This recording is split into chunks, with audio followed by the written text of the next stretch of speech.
Great. So I believe that we can try to go for a soft start, so thank you very much. Thank you for respecting the timetable, the schedule, and I'd like to welcome all of you. Welcome to the feminist annual kickoff of our country, and we get the impression that it was never more vital than now. So a cordial welcome to all of you.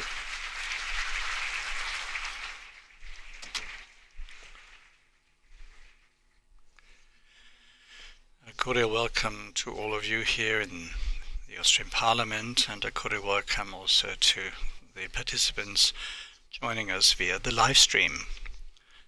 Thank you for understanding that space here in the Parliament is limited, so thank you for taking the time to join us. My name is Sonja Kato, and I'm pleased to welcome you not only here at the 11th Barbara Prammer Symposium, but this is already the 11th time that I've been the moderator of this important and really highly relevant event.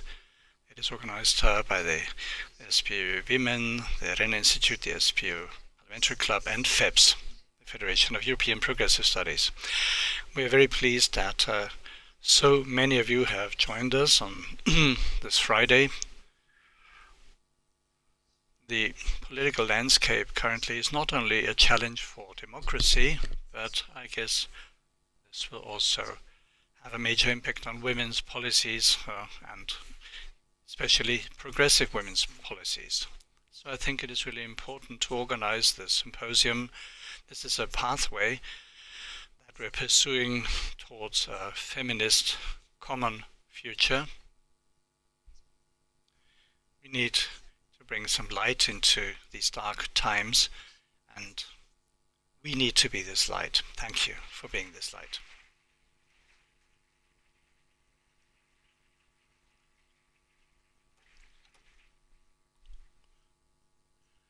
When it comes to, well, money, power, equality, and the benefits of gender budgeting, in light of the new details that are emerging from the coalition negotiations between the People's Party and the Freedom Party, and the cuts that are imminent, well, this may sound utopian, but still, I believe that this is an opportunity for us to take stock of what we consider that will take us into a good, common, prosperous future. And it is not only this journey that we've embarked upon, and year after year we are gathering here at this Barbara Prammer Symposium, and we have lots of guests and participants who are here today, and allow me to welcome a few. First and foremost, our host, the second president of the National Council and director of the Karl Renner Institute, Doris Bures. Thank you for allowing us to be here.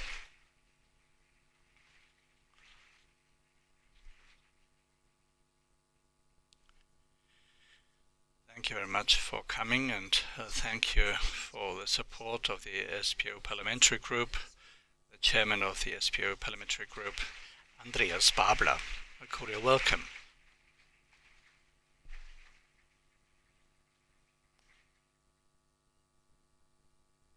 Big thank you for the organization of the Barbara Prammer Symposium, once again supported by her wonderful team, the Federal Women's Chair, Eva Maria Holzleitner, member of the Austrian Parliament.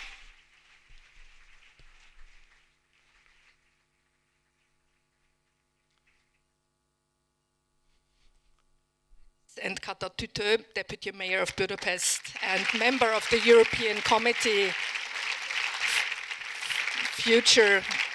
Kata is future member of the European Committee of the Regions, and we are very pleased to have Sita Gurmai with us today. Happy to have you, PES Women President.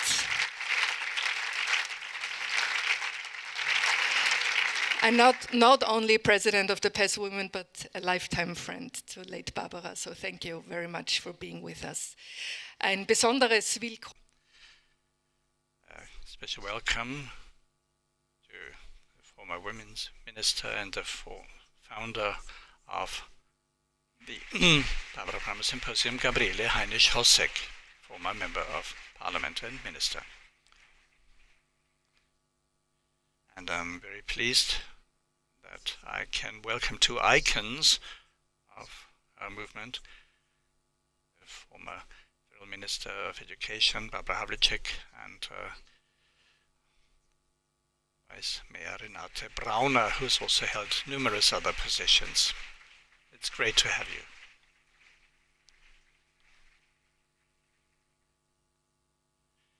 It is a great honor to have the social partners represented with such high-ranking and distinguished members. A cordial welcome to our President of the Chamber of Labour, Renate Anderl.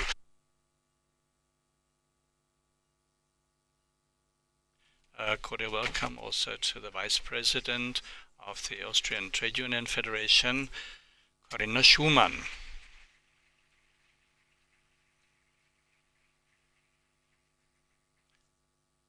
It is with great pleasure that we can welcome so many members of the Austrian National Council, the Austrian Parliament. I hope I've recorded everybody: Selma Yildirim, Julia Herr, Pierre Merinda Willinger, Verena Nussbaum, Katrin Auer, Michaela Schmidt, Elke Handorsch, Sabine Schatz, Wolfgang Moitzi, and Jan Kreiner.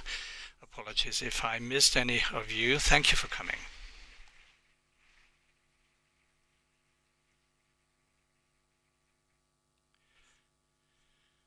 On behalf of the Federal Council, we have Claudia Abra and Elisabeth Grimling, and for numerous officials from local administrations, we have Salmina Ahmad and Sabine Jankovic, so thank you for being here.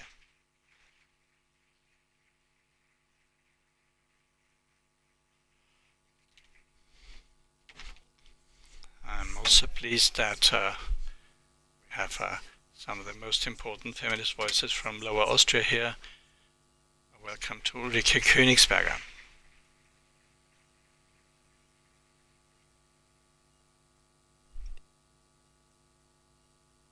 A cordial welcome to the two managing directors, Sandra Breiteneder and Klaus Seltenheim.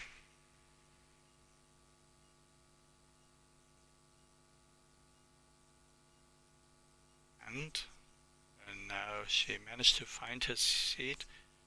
A cordial welcome to the chairpersons of the two major youth organizations of the Austrian Social Democratic Movement, Michi Kögel and Paul Stich. Thank you for being here.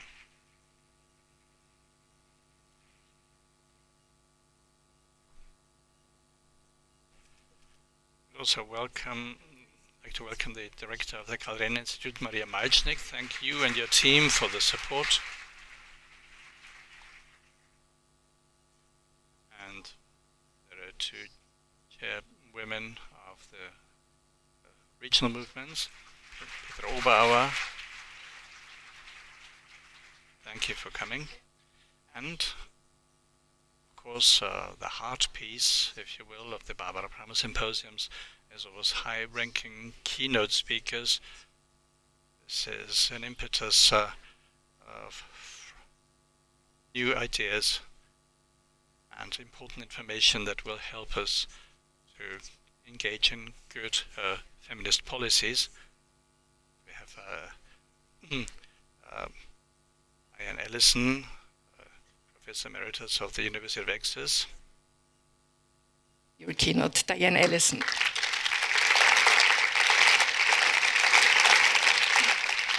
Und wir freuen uns auch. And we're also very pleased to have the chief economist of the Momentum Institute, Katharina Mader, who will also be giving a keynote. So Katharina, thank you very much for being here. And it is with special gratitude and I told Ruth Manninger something that was wrong. Actually, I would like to welcome the speakers of the workshops. Anna Schultheis and Ursula Bauer will be joining us, and Annika Dahlin. So thank you very much for making yourselves available for the workshops and the panel discussions. We're almost there.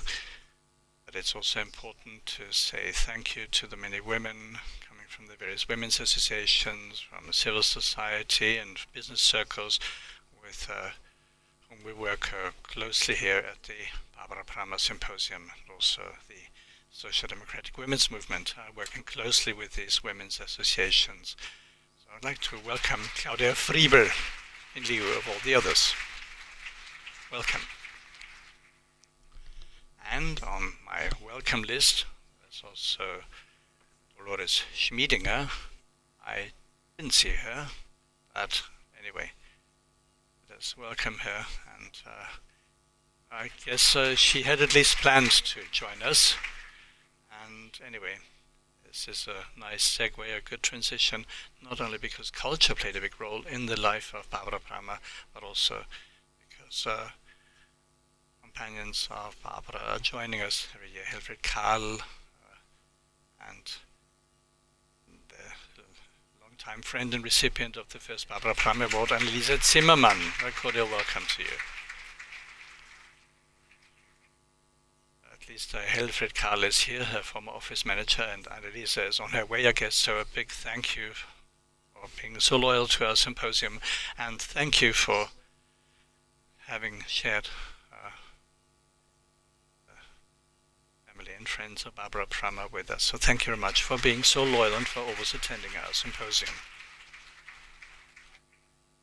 I'd also like to thank all those who are participating online, whom these words of welcome are maybe a bit boring, but I guess it is important for us to show how broad-based this symposium is here. Some housekeeping remarks, some technical comments. If you want to have English or German interpretation, I hope that everybody's been asked whether you need a headset, so there's always a possibility of getting a headset if you don't speak good English or German, and we have wonderful interpretation into English and German, and we also have a barrier-free broadcast, and we also have sign language interpreters here in the room, so a big thank you to the two interpretation teams. Thank you for having us. The Barbara Prammer Symposium, and I have to tell you, this will be recorded. So pictures will be taken, as you have noticed, and there will also be a separate page on the website of the SPO Women. There will be a link that will take you to the keynotes and the results of the workshops. And I would like to thank all the representatives of the media, either here in the room or who are joining us online. So now we've made it. You can fasten your seatbelts. We will start right away with the contents of the Barbara Prammer Symposium. And first I would like to hand over to the chairman of SPO, the Social Democratic Party, Andreas Babler.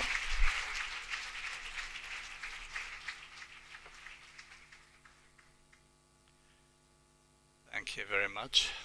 You cannot do this yourself, but I can thank you, dear Sonja, for this very nice and extremely competent moderation of this event. And for all of you, dear comrades, thank you very much for the invitation. Thank you for allowing us to be with you today and to speak some words of welcome. This is a very impressive and, as usual, this will be a very powerful symposium that I have the privilege of joining. Now I heard that we have several hundred registrations again this year, and I can tell you these are days that give us a lot of strength. Sometimes in these difficult political circumstances that this country is threatened with, and in light of the current political development, we also need events such as this one. You need these events, you need to get together, you need to feel this strength, this power. The organization of so many women's associations, and you represent thousands and thousands of women. And let us give each other this strength, this courage, this confidence we need. We need to assume all these roles that are necessary in this democracy. I think you know this quote, which is a quote from a man, Antonio Gramsci. It's one of my favorite quotes, which expresses just that. And I will read this quote to make sure I won't make any mistakes. Educate yourselves, we need all your wisdom. Move, we need all your enthusiasm. And get organized, we need all your strength. And this is an appeal to go out in the coming months, and also the women's organizations should go out and join up and exhort other women to get organized, because we know that we'll need a lot of strength and we need a lot of organized comrades and women, and we need to organize more women in order to resist against this backlash that this country is threatened with. When we will need all this combined strength, because Austria is facing a government that presents women with a double challenge. Firstly, and we know this, and the economists who will be giving us keynote presentations today know that such strict austerity measures hit women particularly hard. We know that. We've seen this in the UK and in Greece, as well as in Argentina. These austerity measures are always imposed on women first, most affected. So, secondly, with the Freedom Party, the FPO, we are threatened with a major backlash in women's policy. The idea of women of the FPO is dating back to the 50s. And also the FPO's spokeswoman for Women's Affairs has unequivocally summarized the party's view of women: to give birth to children, start a family, take care of them, and protect and shelter them, and above all educate them to become high achievers. That's the words of the spokeswoman for Women's Affairs of the Women's Party, of the People's Party, of the FPO, the Freedom Party. In the government program of the Lower Austrian coalition states that work is to be done on financial support for childcare in the family unit. That means that mothers, more rarely fathers, as you know, so especially mothers, are to receive financial support if they care for the children at home for a long time. That's a hidden stay-at-home parenting bonus, and it promotes unpaid work by women. That's still applicable. So this promotes unpaid work by women. That's a sober finding of one of these federal states, namely Lower Austria, where we already have such a coalition of the People's Party with the Freedom Party.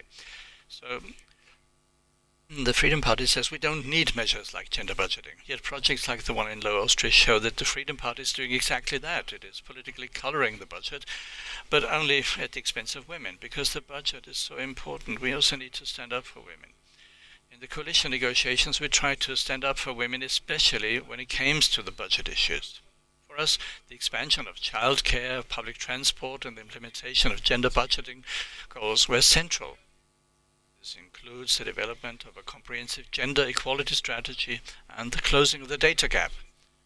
The People's Party waited until the last minute to reveal the full picture of the budget disaster they caused. And now they're negotiating with a party that couldn't care less about women's rights. Let's take the example of pensions. Women receive around 40% lower pensions than men. The difference in Austria is greater than almost anywhere else. The reasons for this are lower wages, a lot of unpaid work, part-time work, not enough childcare facilities, and not enough credit for maternity leave. The pension cuts in 2003 of the former far-right coalition hit women particularly hard, and the effects are still being felt today. And what did the OVP, the People's Party, and the NEOs propose in the coalition negotiations? To raise the retirement age. They are once again forgetting women who are already we are already seeing the retirement age being raised. So they're slowly raising the retirement age of women to bring it up to par with men. So the women are already affected by a raising of the retirement age. And the cost-cutting measures already presented will also particularly affect women. These two parties have announced that they will make savings in public transport and to abolish the option of additional income for the unemployed. These are also budgetary decisions that will particularly affect women. And I'm sure that today and here we are only learning about some of the horrors that are yet to come and that will be threatening women. Because when the People's Party and the Freedom Party mention freedom of choice, well, there can be no question of this if there is no comprehensive free provision of childcare. There can be no question of this if the decriminalization of abortion is under discussion. So this is also possible under the FPO. So we said that abortion should be taken out of penal law, the penal code, and it should be put where it belongs, namely in the field of health. It's a health issue, not a criminal issue.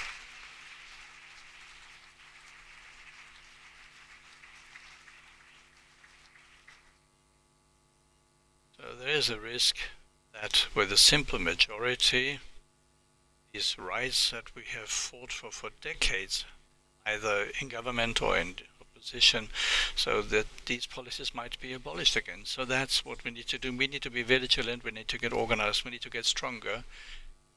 We need to seek the dialogue with civil society, with women's initiatives also outside of Parliament. And we need to get organized.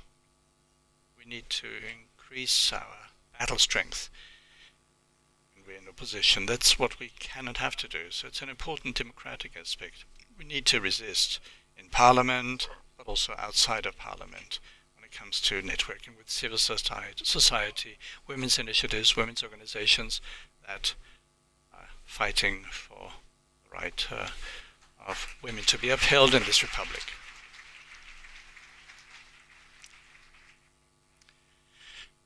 As Barbara Prammer repeatedly reminded us, the quality of a democracy can be measured by how it treats women's rights. As the first female president of the National Council, she not only opened the door for women to hold the highest political offices in this country, she also strengthened the democratic foundations of our country. And among these democratic foundations, we also have gender budgeting at the constitutional level. Barbara Prammer was a pioneer in the fight for women's rights and democracy. She fought for 50-50, to set up centers to protect women against violence, for the legal anchoring of this protection against violence. She brought young people into Parliament, and she was a campaigner for against child poverty and children's rights. Solidarity and cohesion were her central themes, and they remain so for us today. That's her legacy of this fighter that Barbara Prammer was. Barbara was always keen to point out that women's achievements should not be taken for granted. Each and every one of us bears responsibility for those things. And she's right. We all bear responsibility for how this country is shaped in future. Because I can promise you one thing. The Social Democratic Party, you know that this is important to me, will always stand by every single woman when it comes to ensuring her rights are upheld. It is not the task of women's organizations. I'm convinced that this is our common struggle. Men and women need to ensure women's rights. It's not only the women's organizations, but men and women in the social democratic movement need to fight for women's rights.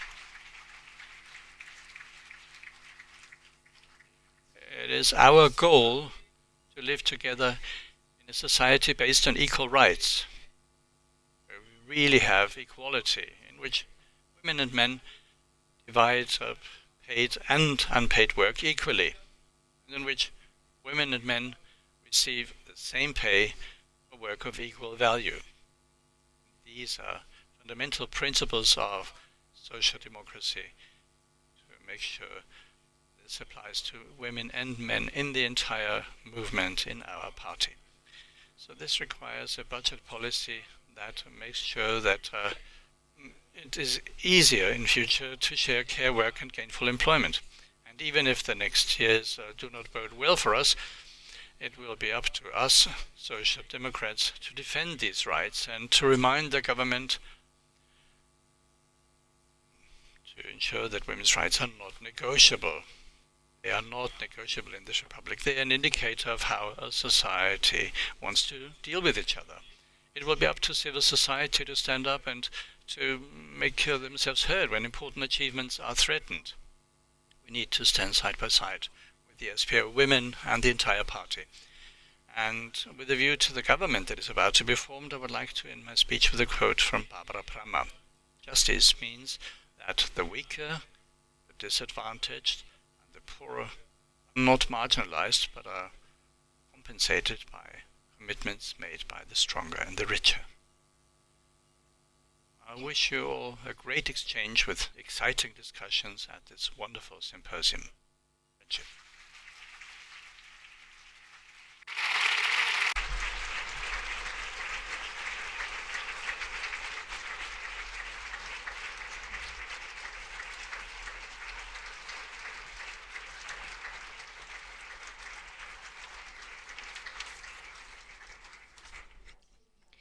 Thank you very much, Andreas Babler. Thank you very much for opening this symposium.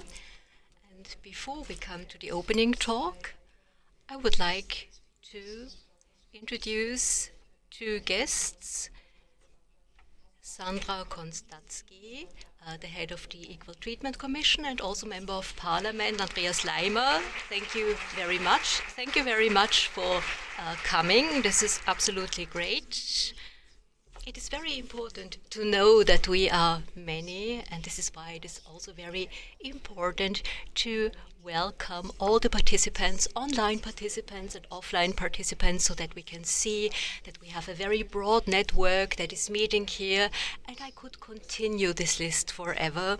I would like to thank all the participants most cordially. Now I would like to ask you to give it up for the traditional opening talk and to welcome President of the National Council and President of the Karl Renner Institute, Doris Bures. Please come on stage.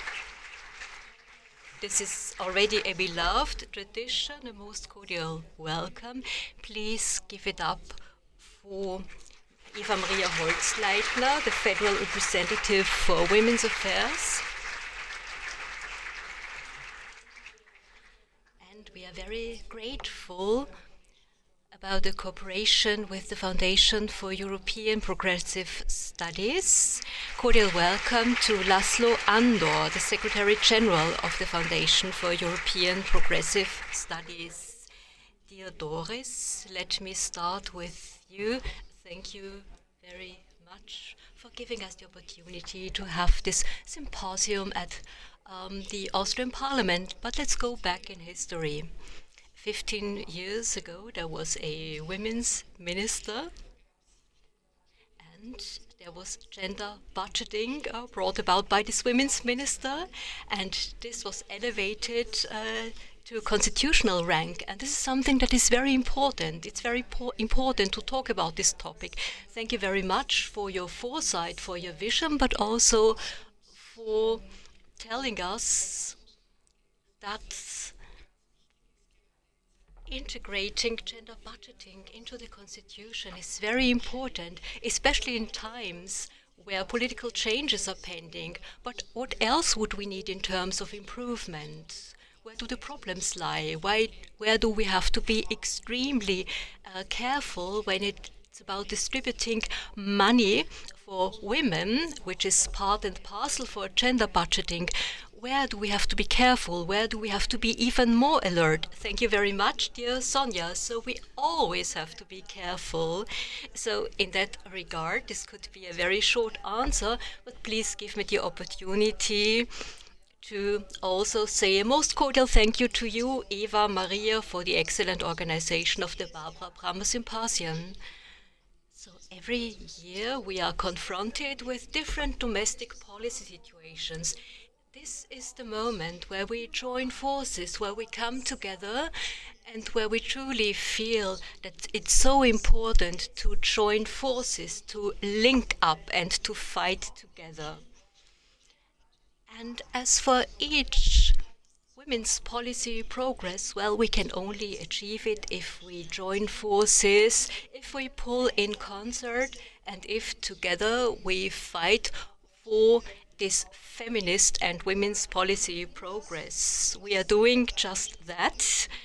You talked about our humble beginnings 15 years ago, but of course we have been standing on the shoulders of our pioneers for a very long time. And in women's organizations, we see time and again that our predecessors play a very important role for us. We are grateful to them for the achievements on which can build. Just think about Johanna Donal, of course, our beloved Barbara Prammer, Eva Maria, so we mentioned Helga Konrad, Gabi Heinisch-Hossek, of course, and today we have Eva Maria, and we are very proud that you are at the helm of this very strong women's organization.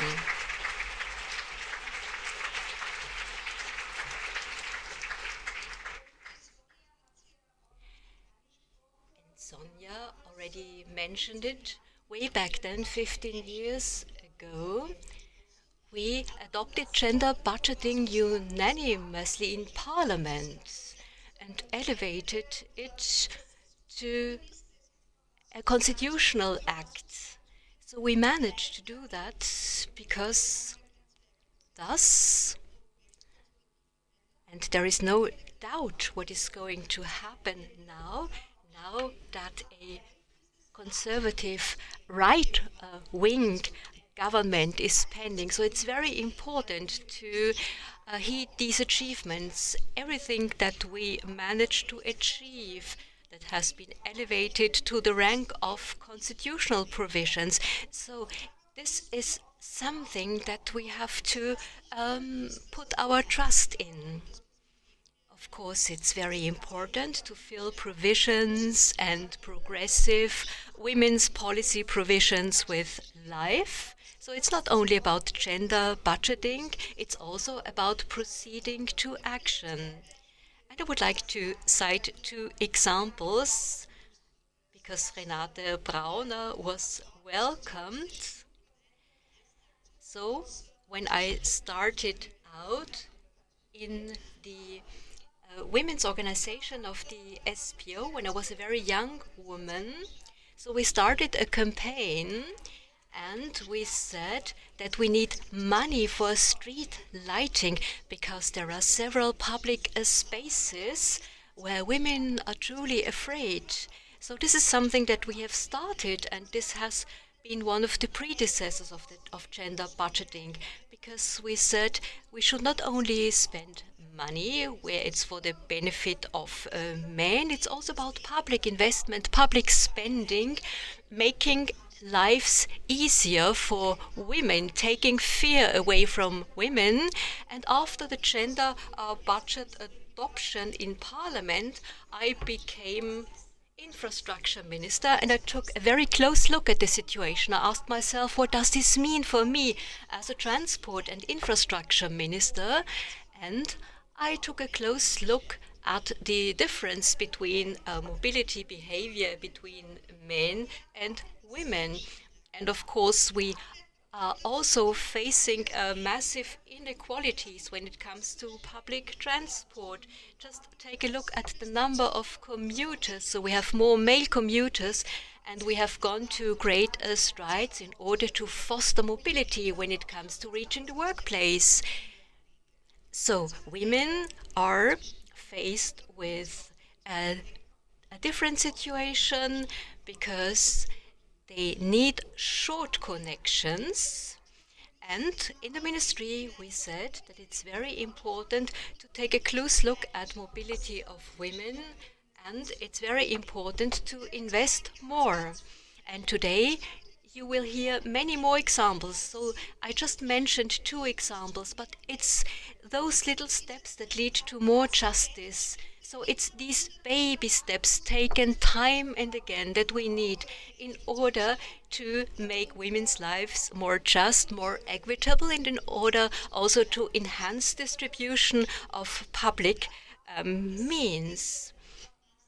These are the policy measures that we need, and please allow me, while talking about domestic policy developments, to say that we have a strong liberal democracy, and we are going to maintain and defend this strong liberal democracy. We are the ones who know that democracy is stronger than division. We are the ones standing for democracy based on consensus and not based on conflict. We are the ones fighting for equitable distribution, equal opportunities, solidarity in society. And I wanted to mention this aspect because this solidarity is so important to us. Solidarity between the genders, solidarity at all political levels, and I'm firmly convinced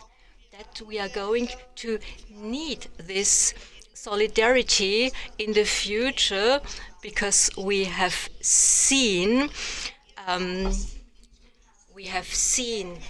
the negotiations at a federal policy level, and of course we know that these negotiations will be to the detriment of some groups of society. The next political attack of this turning of the era brought about by conservative right-wing men will be against this city of Vienna, this city based on solidarity, starting from which we spread humanism, living together in the spirit of solidarity. So there will be a political concept, a political notion that will attack socialist Vienna, and this day will come, and then we are going to show what we are made of, and the Social Democrat women will be at the helm of this resistance movement.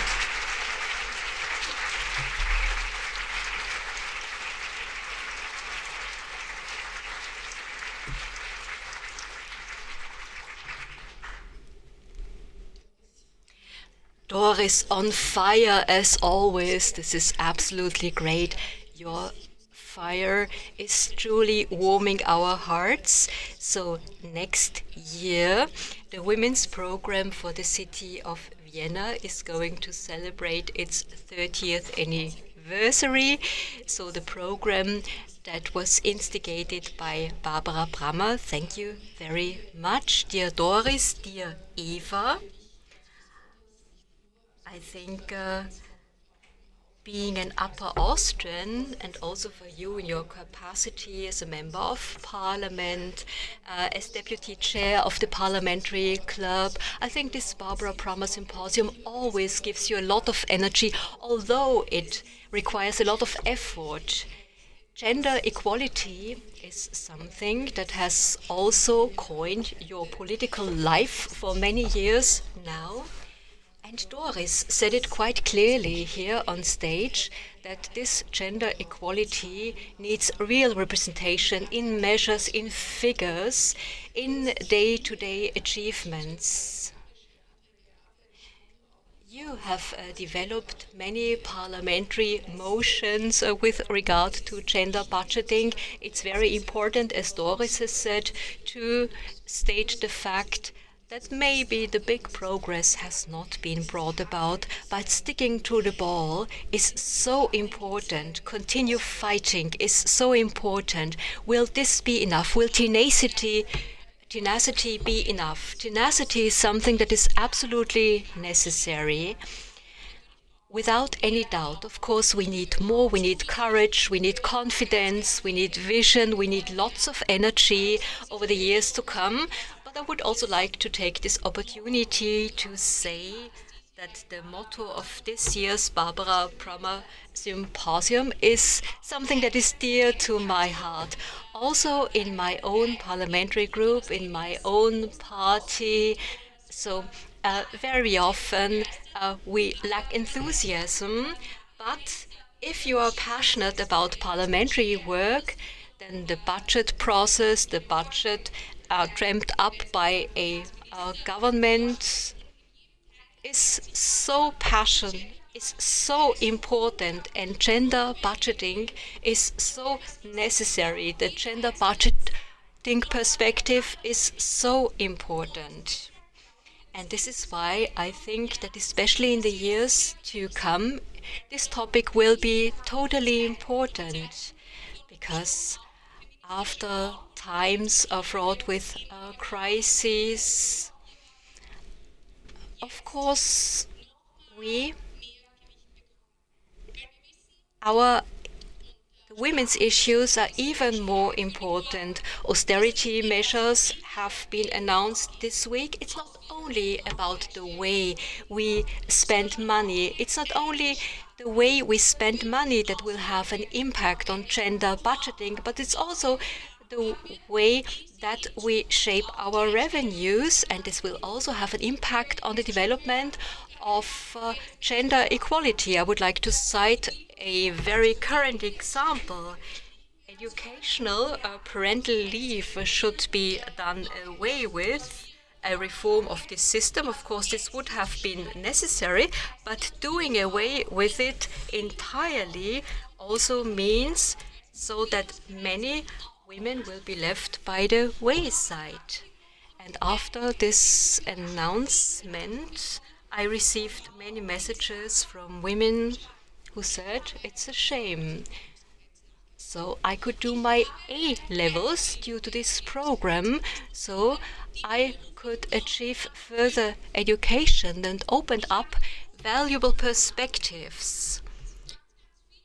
And so many important things, so many important aspects where we think that they are going to disappear in the years to come. And of course, this causes me a lot of headache. We need this courage, we need this resistance, and especially seen from a gender budgeting perspective, it's very important to shed light on each individual measure. And we also know that the climate bonus has an impact on gender budgeting. Doris already mentioned it, because the way women use mobility is totally different, but they still have totally different incomes. And so it truly makes a difference whether the CO2 price tag or other climate sanctioning measures are compensated for or not. So this is going to hit women. And this is why I'm very happy that we have this Barbara Prammer Symposium and that we are talking about power, money and gender equality, because it will be a central tool over the years to come that we will have to put to good use, and we will have to bank on further development of gender budgeting. So we know that this holistic view when it comes to the gender equality strategy is still not existent. In Austria, individual gender equality objectives are important, but of course it is also necessary to link up all these individual goals and to see what is the impact on gender budgeting as a whole. And this holistic view is still lacking, and maybe this has been a conscious decision that many data are not disclosed, that many data are not provided to science. And as Katharina Marder is one of our keynote speakers, I think it's very important to talk about a survey on the way time is used. And it's so important to provide data and insights to science in order to generate added value. And we should not only trust in the figures that are presented, individual aspects that are presented by individual politicians. It's very important to also put a holistic and independent view of science to good use. And this is also something that will gain in importance in the next years. Because if we take a look at the measures of the last government, way back then, each figure was controlled before it was disclosed and published, and this is why it will be so important to protect science, to protect independent science, especially when we are talking about data and figures, when it's about honest answers. Science and research are our partners when it comes to reaching equality, when it comes to the distribution of money. Thank you very much for thanking me for the organization of the Barbara Symposium, but it's not me alone doing all the preparatory work. So it's the team of the Austrian Parliament, it's the team of the Parliamentary Club, about the Women's Organization of SPO, of the Renner Institute, and also of FEPS, who have done a stellar job in the preparation phase and having organized everything. And we are very happy about the hundreds of registration, but of course they also mean that we have to great length in terms of organization. And we are very happy that we have such a motivated team. So thank you very much to each participant and to each contributor of this Barbara Prammer Symposium. Thank you very much, Eva Maria Holz-Leitner. Thank you very much for talking about the necessity of tenacity. Thank you very much. So this has worked out quite well, and we can see this looking around.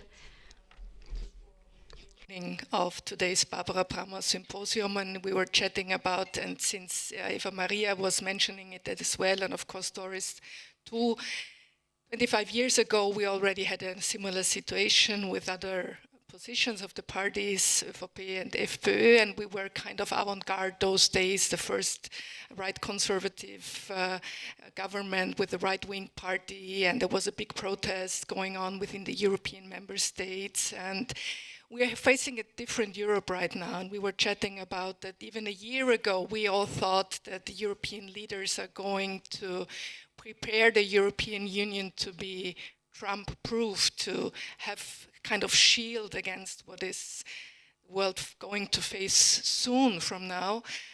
And now we are facing a Europe that is trying to be Trump-ready, which also includes policy, female policy, women policy, the policy of gender budgeting, and the way of how to distribute and support gender equality with the budget. But going back to the European Union and to the EU budget possibilities and the situation right there, what tools or strategies could enhance the impact of an advanced and progressive gender-responsive policy. Und ich möchte ganz kurz noch auf Deutsch übersetzen. Wir hatten im Vorfeld kurz... So just before we started the symposium, we had a chat, and 25 years ago, for the first time, the conservatives and the right-wing parties rose to power, which met with a lot of resistance, a lot of protest, and now we are in a Europe where this has become quite normal, and 1 year ago we thought that we would have to defend ourselves, we would have to erect an anti-Trump shield, and now we have the feeling that the EU is getting Trump ready. And so I would like to ask you, what can the EU do as a superordinate power, especially in terms of budget? How can the EU budget be used in order to anchor equal opportunity policies in national budgets? The opportunity to participate in this discussion. There is the good news and the bad news. The good news is that Austria is not alone. There is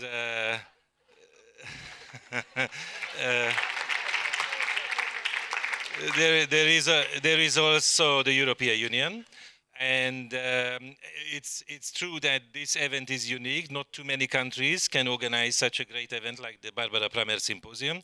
At the same time, many other countries, I would say most other countries, also struggle with the same questions. How to promote gender equality in difficult times, how to retain the achievements, and uphold women's rights at a time when the political wind is coming against. And the political wind is not simply intra-European in this time, but also transatlantic, but that would be a separate question. I think it's, we don't have time to elaborate on this, but indeed on your original point, 25 years ago, Austria was an outlier with a government coalition of the center-right and the far-right. Now, half of the EU countries have one way or another a similar situation, either an outright coalition between the center-right and the far-right, or the direct threat of this. And obviously, this is a completely different landscape, also from the point of view of gender equality. But from a budgetary point of view, which is the topic of the day, indeed, the bad news is that the European Union is either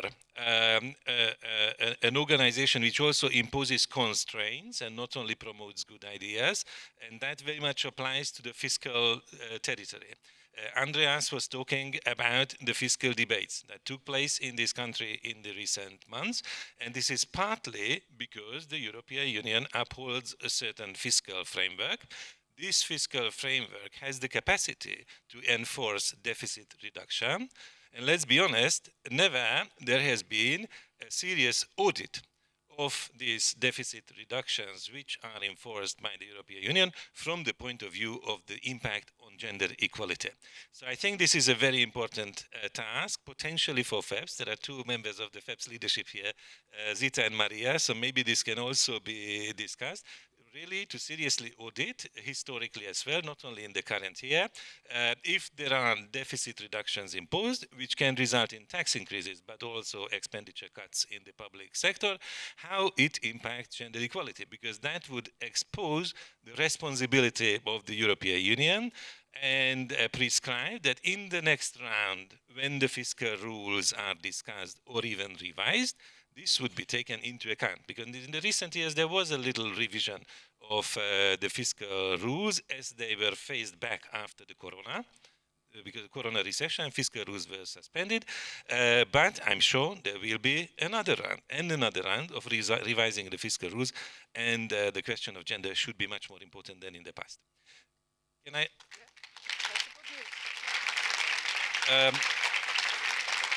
Yes. On the other point, that whether the European Union is using its power, including its budgetary power, to promote fiscal, to promote gender equality, the real test is coming now.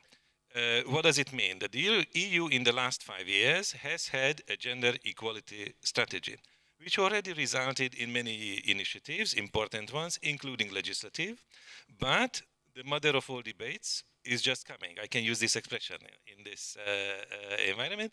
The budgetary debate. The EU has a 7-year budgetary planning, and the current 7-year budget will run until 27. So it very soon expires, and by that time, the new will have to be designed.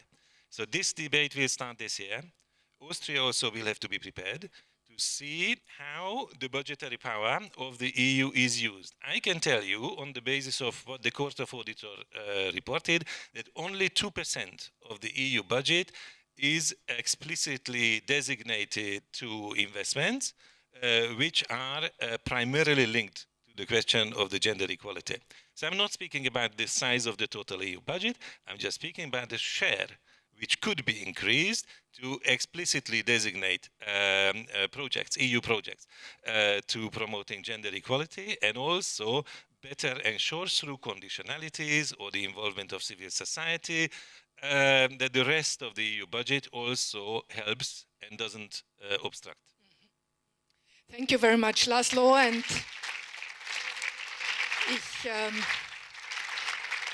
wir haben hier im Saal eine Übersetzung.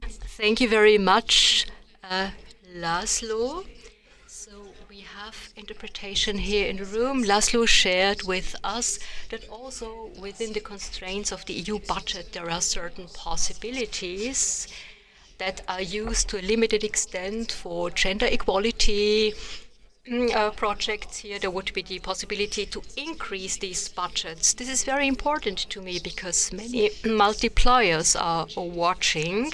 So the next budget that will be valid as of 2027 is treated already now. So it's very important to join forces with all players. Thank you very much for this extensive answer to my question, especially in light of we have seen in so many member states, well, it is all the more important to foster and use supranational instruments for gender equality. Please give it up once again for Doris Bures, Eva Maria Holz-Leitner and Laszlo Andor.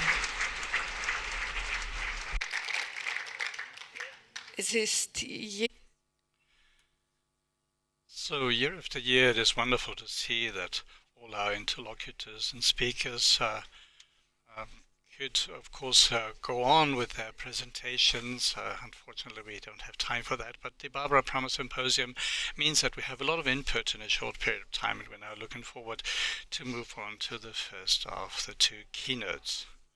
We're very pleased that we have one Diane Elson.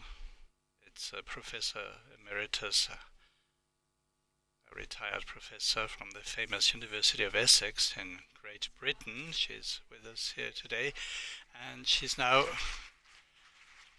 getting ready to give us her presentation.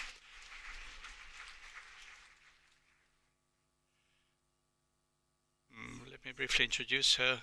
She's one of the feminist voices of the British economy, a British feminist economist. She's a sociologist.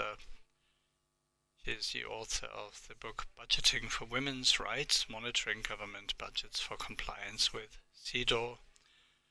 She worked as a special advisor for UNIFEM. She is the chairperson of the UK Women's Budget Group.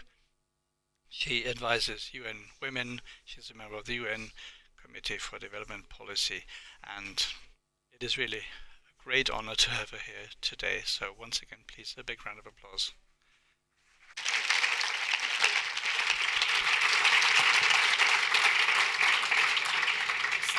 Thank you very much for inviting me to this wonderful event. It's 10 years since I was last in Vienna, so I'm very pleased to be back again to this city, which is such a beacon across Europe for progressive policies.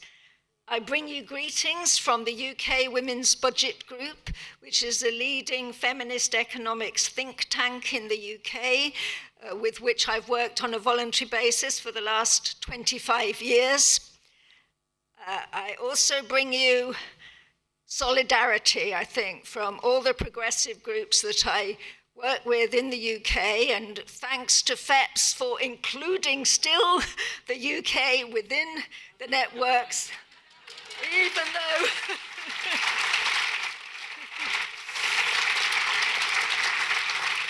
and we do hope maybe now we have a Labour government, we will start to think again about closer relationships with Europe, but we're relying on FEPS and on institutions like those gathered here to help us build the case for that. I bring you solidarity as well at this critical moment I hear in Austria, but also across many countries, as to how are we going to resist, consolidate, not lose what we've gained. We were a bit hopeful in the UK now that we have a Labour government, but that government is under fierce attack now, attempts to destabilise it through the internet, through the money markets. So we can see you can never take for granted any steps forward. You always have to fight again and work again to try and consolidate as well as take forward. So I was asked to talk about a number of issues. Let me see if I can make this work. No. Yeah, I was asked to talk about gender responsive budgeting, definitions and principles. I was asked to talk about key challenges for gender budgeting and gender budgeting in current global landscape, and also advancing gender budgeting in the particular circumstances that so many of us find ourselves. I don't think in the time I've got I'm going to be able to do all of these issues justice, and given what I've heard already this morning, I shall skip over some bits and concentrate more on others. I think you all know here actually the key arguments for gender responsive budgeting. The governments have gender equality policy statements, lots of them, but they're frequently disconnected from budgets. And the gender responsive budgets throw light on gender equality implications of how revenue is raised and money is allocated. And it can also promote greater effectiveness, transparency, and accountability in public finance and social justice, because I think gender can be and should be considered in relation to class, ethnicity, age, and location. There are different practices, but common principles. Different European countries, different countries around the world that have adopted something they call gender budgeting, do it differently. There's not just one way of doing this, and there's a variety of tools and procedures according to the context and the objectives, and applied at different levels of government, national, regional, and city. And I think that issue of different levels of government becomes very important when we have changes at the national level, which are setbacks, but still at the local or the regional level, there may be more scope for progressive policies. We found that in the UK in the 14 years of centre and right-wing governments after 2010. We found that at national level, the opportunities were very constrained. I'll talk a bit more about that with some examples. But at regional level, there was much more opportunities. In Scotland, there was a progressive social democratic government, and there was much more scope there for women's organisations to have dialogue with the Scottish government, to, within the constrained fiscal situation of the Scottish government, they could nevertheless, there were certain things they could do, and they did do. So that gave us some hope.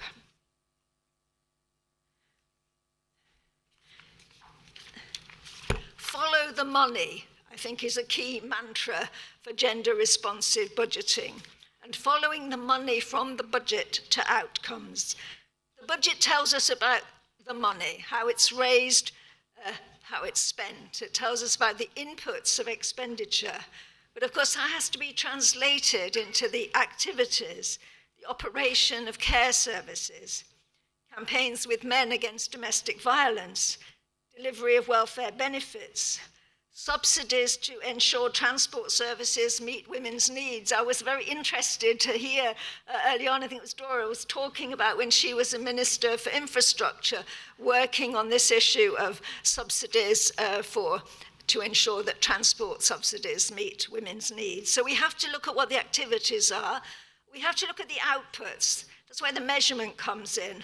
How many people are given care? What are the numbers of men reached by anti-violence messages? What's the value in the distribution of welfare benefits? What are the numbers of women able to access suitable public transport?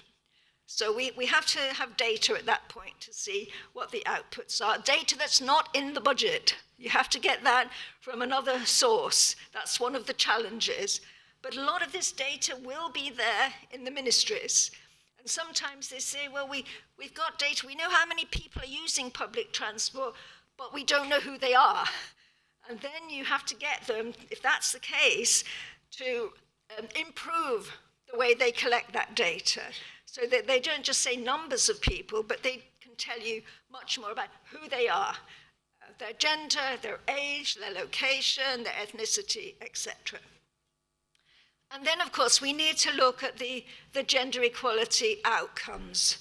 Is the way that the money is being raised and spent, is it reducing gender gaps in income? Is it reducing violence against women?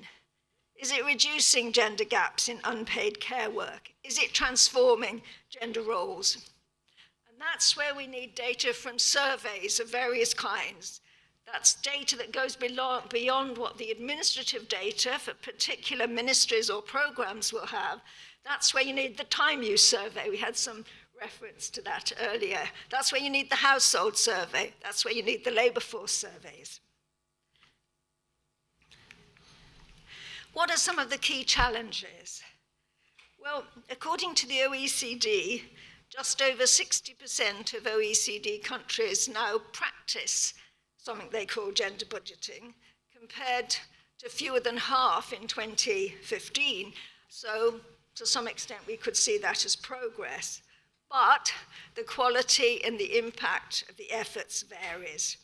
And according to the OECD, key challenges arise when efforts are not led by the Ministry of Finance, because actually, it's the Ministry of Finance that's the powerful one over the budget. We need all the other ministries, but if you just put the responsibility on the Women's Ministry, they're never, ever going to have enough power.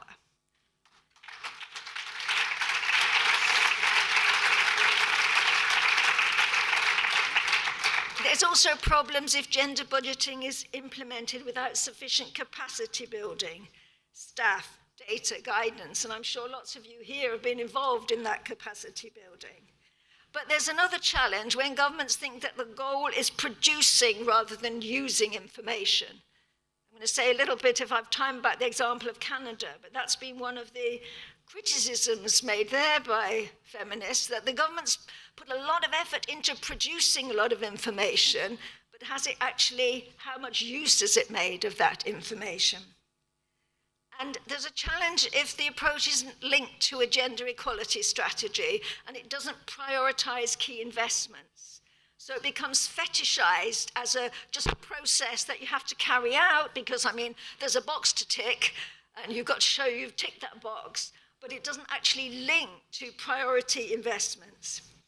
And of course, the major challenge when the overall focus of fiscal policy is austerity, cutting expenditure, even while you might be reducing some taxes, but putting all the emphasis on cutting expenditure.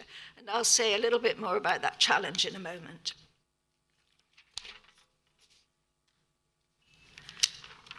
I'm going to skip that one. So I'm going to move straight on to this issue of austerity and talk about strategies for looking at the impact of austerity programs. Austerity programs bring in a whole number of different elements. There's cuts to expenditure, cuts to welfare benefits, cuts to public services. There's a mixture of things on taxes. Often taxes like value-added tax are raised, generate a lot of revenue. But other taxes, like taxes which are on the better off people, are often reduced. And you always have to look carefully at when they say we've got to reduce the budget deficit, well, are they doing this? Are they cutting taxes as well as raising taxes in trying to do this? So you have to look at the tax side as well as the expenditure side. Well, in the UK, in the Women's Budget Group, we've had austerity policies for 14 years.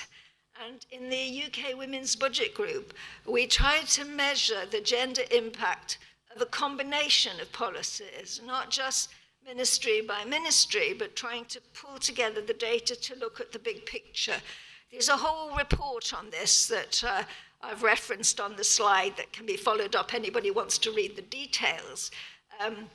Here, I'm just going to refer to what we did looking at the combination of the social security and the tax policies. So in the period 2010 to 2020, welfare benefits were cut severely with the aim of reducing the budget deficit. But some taxes were also cut. Now, the UK doesn't have a gender budget law. It's not like Austria, it's not like Canada. But it does have legislation requiring governments to, quote, pay due regard to the equalities impact of policies, including budgetary policies. And an important way that the government could demonstrate it's done this is to publish an assessment of the cumulative impact of policies on different social groups.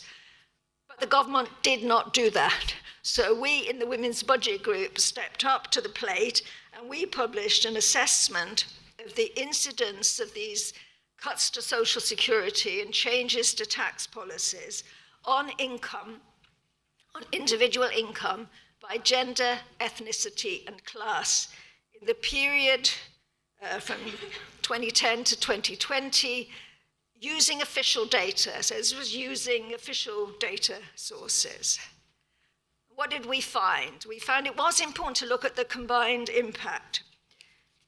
And we weren't totally surprised to find that women lost more than men across all income groups and ethnicities. We heard earlier, I think, how austerity policies, women tend to lose more. They tend to lose more when welfare benefits are cut, because across all the countries I know, welfare benefits are more important for the living standards, for the incomes of women, because of the unpaid work that women have to do, because of the lower wages that women get. So cuts to welfare benefits is always likely to impact women more than men. But it's also important to look at this, I think, in terms of class and ethnicity. So we did that, and we found that who lost most? It was poor women who were British Asians. British Asian women lost the most, and they were already the group with the lowest income. The income gaps by gender, ethnicity, and class income group were set to widen.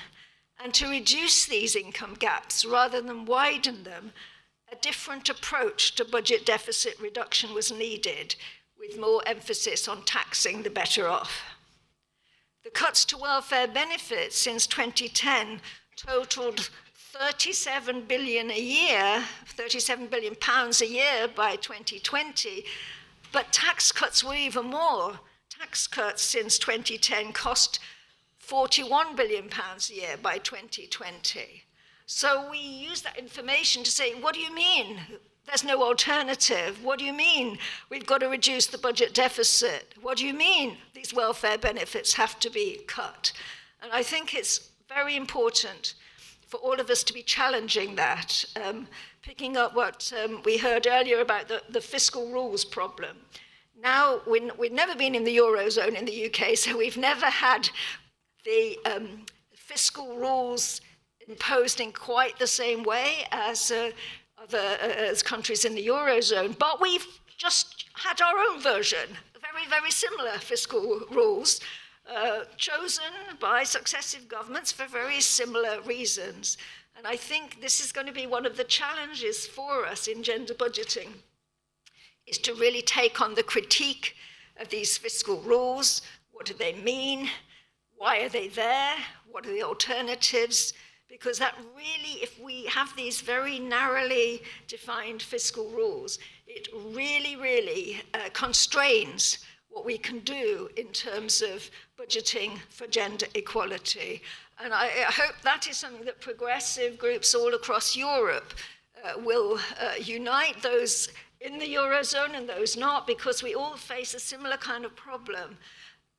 Some of the reasons are similar. The power of the financial markets is one important reason that needs to be challenged. Another reason is the short-sighted way in which economic modeling is carried out.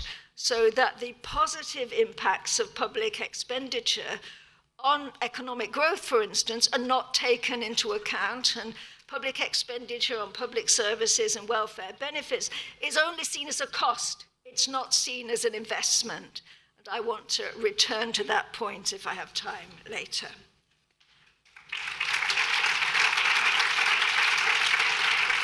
Just to say a few words about gender budgeting in the current global landscape. Well, this is very much on the one hand, on the other hand kind of assessment, because on the one hand, more governments than ever before claim to use gender budgeting, and international organizations like the OECD, the EU, the IMF, the World Bank promote gender budgeting, provide training in gender budgeting. But on the other hand, most of the governments who say they're doing gender budgeting have a very narrow approach to it. They focus primarily on expenditures explicitly targeted to women. They don't really link spending with the overall policies. They do not include taxation. We already heard this morning that it's going to be very important to look at taxation as well as expenditure.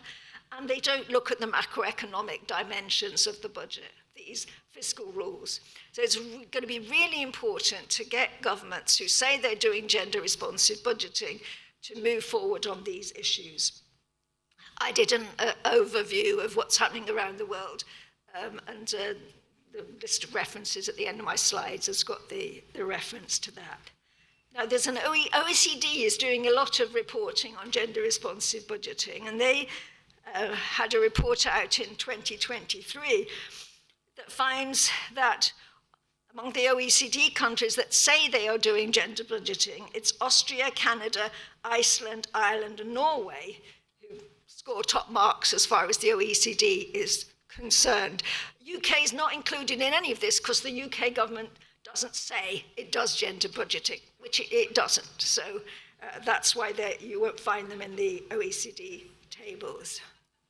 Now, I look at these OECD tables, and there is I'm not going to talk about this because I can see it's impossible for people to really read this table, but the OECD does this assessment based on a questionnaire, and as I say, the top marks go to Austria, Canada, Iceland, Ireland, and Norway.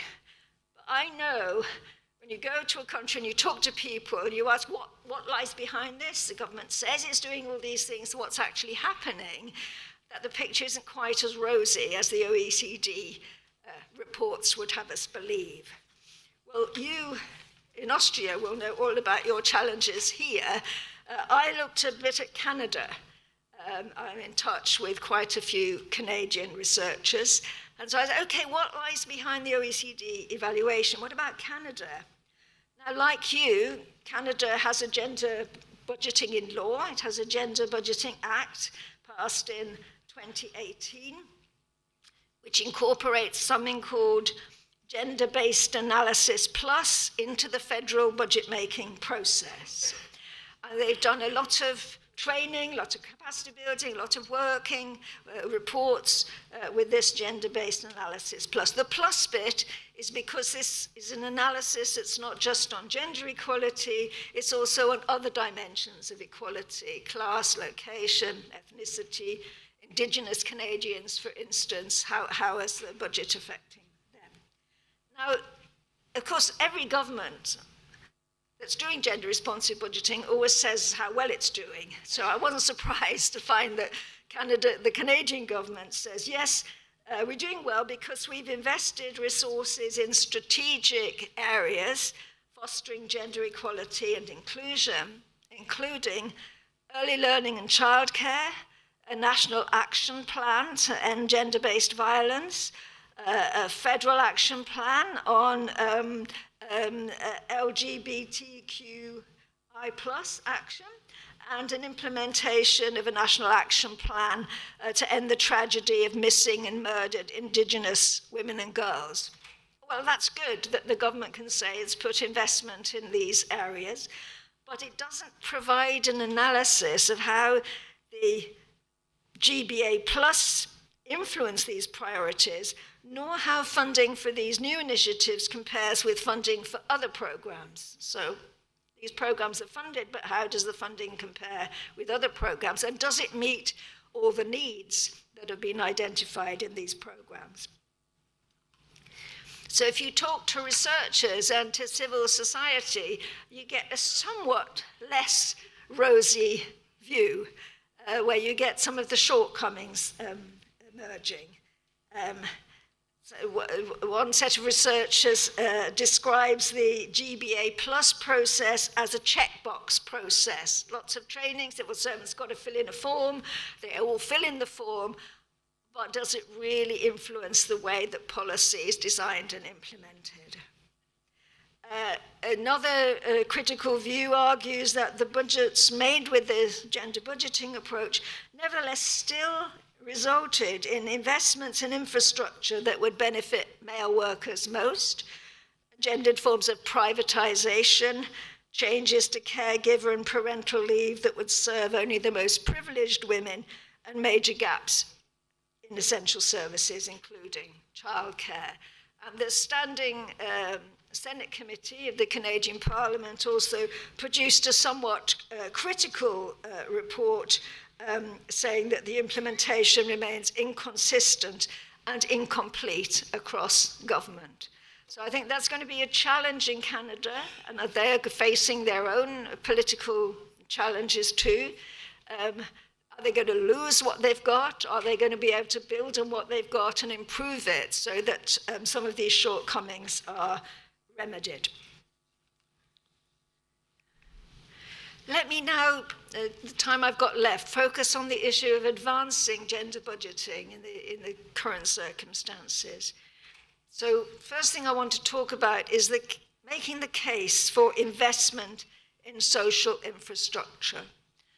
So deliberately using the language of economists on this. So feminist economists categorize public services such as education, health, early years education and care, and social care as social infrastructure and spending on it as investment.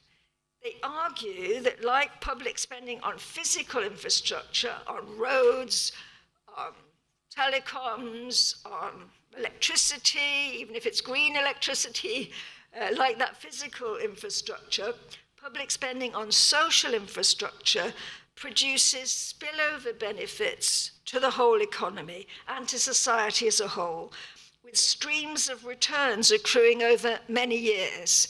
So it's not a cost, it's an investment, and it's investment that doesn't just benefit the immediate users of those services, it benefits the wider society and the wider economy.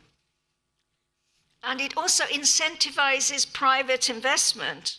That's often something that but we can't have all this public investment because it's going to take away money from private investment. Well, actually, the right kind of public investment incentivizes private investment by lowering costs, not just through physical infrastructure, but through social infrastructure. And there's some interesting research being done on this by feminist economists in the UK that shows that investment in better social infrastructure in the UK would not only create more jobs, but also increase productivity and generate increased tax revenue. So it may be that we need to put a bit more emphasis on developing this kind of argument about why we want to see certain kinds of public expenditure not cut, but enhanced. And if you cut them, well, you're going to be damaging the economy. It's not just an equality issue, we should say to them. It's a growth and productivity issue, and we might get perhaps a little bit more of a hearing. But we might not.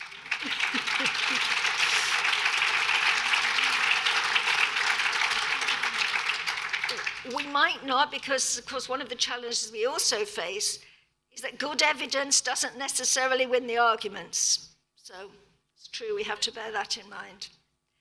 So we also have to talk about progressive taxation. And I think this is one of the tax side is one of the areas that's been unduly neglected in gender responsive budgeting. And it's really, really important, I think, to bring it more to the fore, particularly in relation to taxation of wealth. Inequalities in wealth and income from wealth have grown much more than inequalities in earnings. They're particularly bad in the UK, not quite as bad as in the USA, but quite bad, and probably worse than you've got here. But nevertheless, all over the world, the inequality in wealth has grown. Now, all the data that we've got shows that men own considerably more wealth than women. So taxes on wealth and income from wealth are gender equitable as well as socially just. And Spain has introduced a progressive solidarity tax at the end of 2022 on very wealthy people, the top 0.5% of wealth owners. We're not talking about the middle class, we're not talking about small businesses, we're talking about the very rich who can easily afford this, the top 0.5% of wealth owners.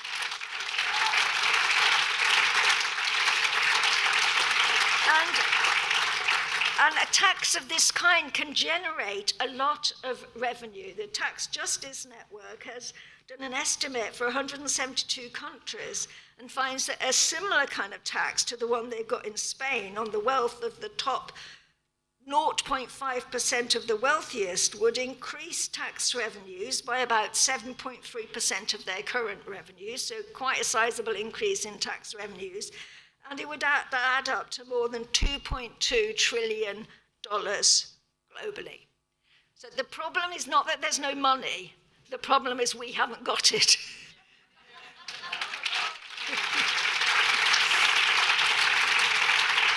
So there will always be pushback because there'll always be an argument, oh, you're taxing the wealthy, you're stifling economic growth. But actually, I think there's a lot of evidence to say the kind of taxes you can do don't, and this might be something you can build a broad coalition of people to support. And I think, though, that has to be complemented by doing detailed national assessments of taxation from a gender equality perspective, focusing on how to raise more revenues through progressive taxation. And we did that in the UK Women's Budget Group for the UK to inform the incoming Labour government, and looked at all the taxes that you could use in a more progressive way and what would the gender equality perspectives be. And I think bringing together, I don't know if you've got such a report in Austria, looking at the whole tax system from a gender equality point of view, but I think it would be well worthwhile doing something like that if you haven't. I'm nearly coming to the end now. In the context in which we increasingly find ourselves, I think support for civil society gender budget analysis is important. I think we all got after me, the keynote speaker is from a civil society, a think tank. She's going to talk about that. I think all over we need to have more support for civil society gender budget analysis. And I'll just give you the example of the UK Women's Budget Group and how we kept alive some of these ideas during the unpropitious 14 years of austerity. We're a long-standing group, and we had we're a network of, as well as a think tank with staff, we're a network with trade unionists, with women from all different kind of women's organizations across the country, as well as from universities and research institutes. We had a successful engagement with the UK Labour government from 1997 to 2010, and we had regular dialogues with the Treasury, that's our name for the Ministry of Finance. And we did have some policy impact. But with the coalition and conservative governments from 2010 to 2024, that dialogue ended. We were never invited again to have any discussions with the Treasury. However, that didn't mean we gave up. What we found was parliamentarians, actually across the political parties, parliamentarians were interested in the analysis we were producing. And so the all-party parliamentary select committee on the Treasury and on equalities called for evidence from us and used it in their reports. I went along to Parliament to testify when they were having the hearings on the budget. and that the Minister of Finance then had to respond to later on. So we found we could do that. Here, even if the government's not receptive, you might find there's parliamentary groups, and clearly the SPO parliamentary group will be receptive. There may be others. We also had extensive use by journalists of our reports. So we got things into the press, on the TV and radio, pointing out the kind of things about how bad austerity was being for women. So we were able, and at the regional levels, in Scotland and in Wales, we were able to work with more progressive governments and create regional equivalents of the UK Women's Budget Group. So there's one in Scotland now, there's one in Wales, there's one in Northern Ireland, and then we get together and have a conference once a year and learn from one another. But we are now engaging with the Labour government, and we're providing training for officials, although we have a lot of reservations about the fiscal policies that the government has adopted. So there are things you can do that the civil society groups can do, even when at the national level things are very unpropitious. And I'm sure you'll be thinking here about the kind of work you can do along those lines.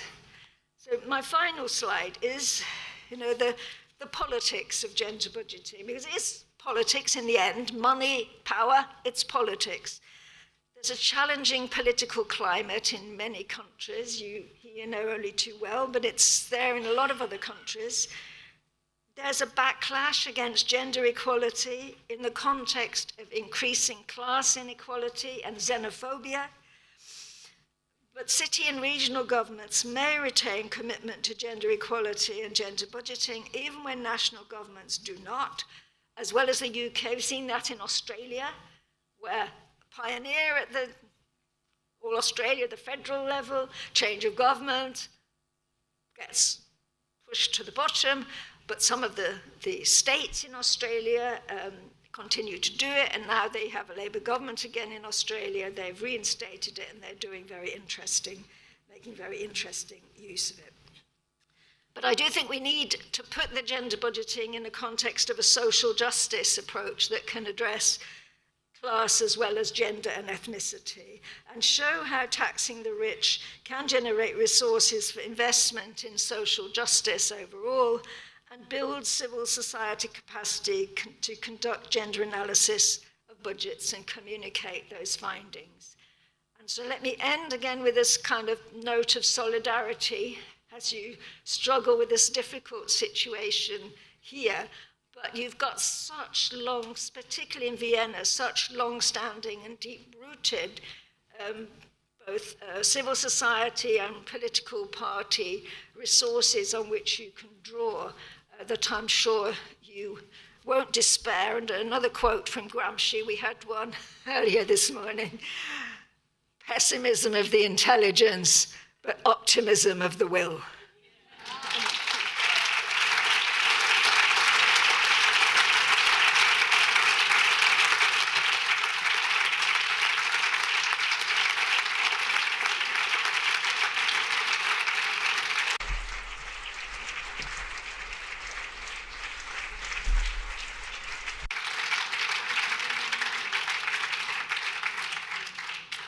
Herzlichen Dank.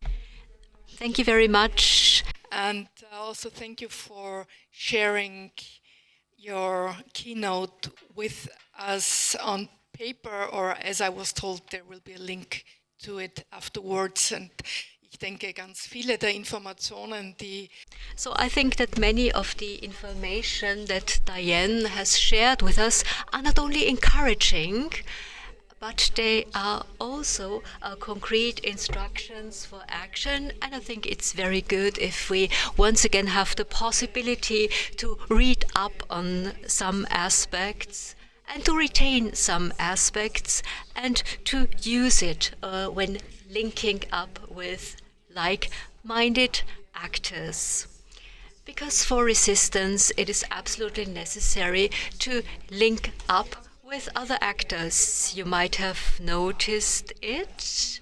So we were not able to stick to the time allotted to us, but I think we shouldn't be stricter than necessary in those strict times, and I think we should afford ourselves the luxury to speak up and to discuss as long as we want it, but we will try that with the next keynote we will be able to stick to the time allotted to us. Thank you very much to Ms. Preschel, the third president of the State Diet of Lower Austria. Thank you very much.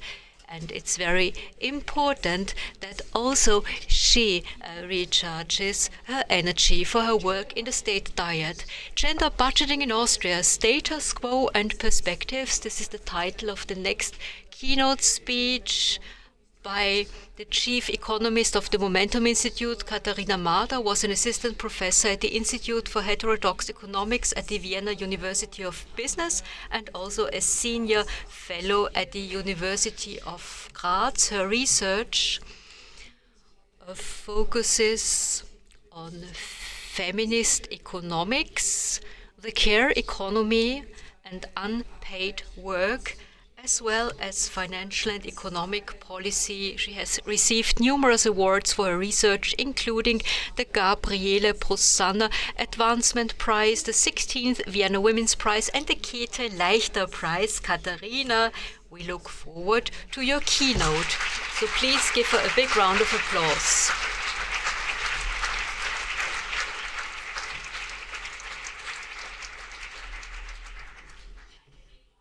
Thank you very much. So it would be great to be always announced by Sonja.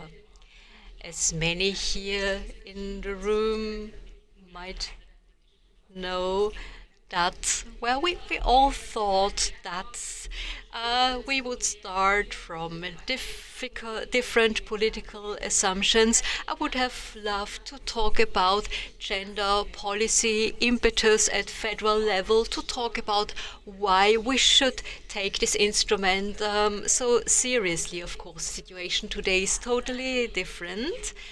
And I have to agree to a colleague of mine who said yesterday, well, if you want to talk about perspectives, just show a blank slide for 30 minutes. So I won't do that, I promise. So it's become quite clear to me that section 13.3 of the Federal Constitution says that all government action that has to do with money streams having an impact on gender equality must be watched closely. Of course, the situation of democracy, of women's policy will change a lot in the future, and there will be many problems in the near future.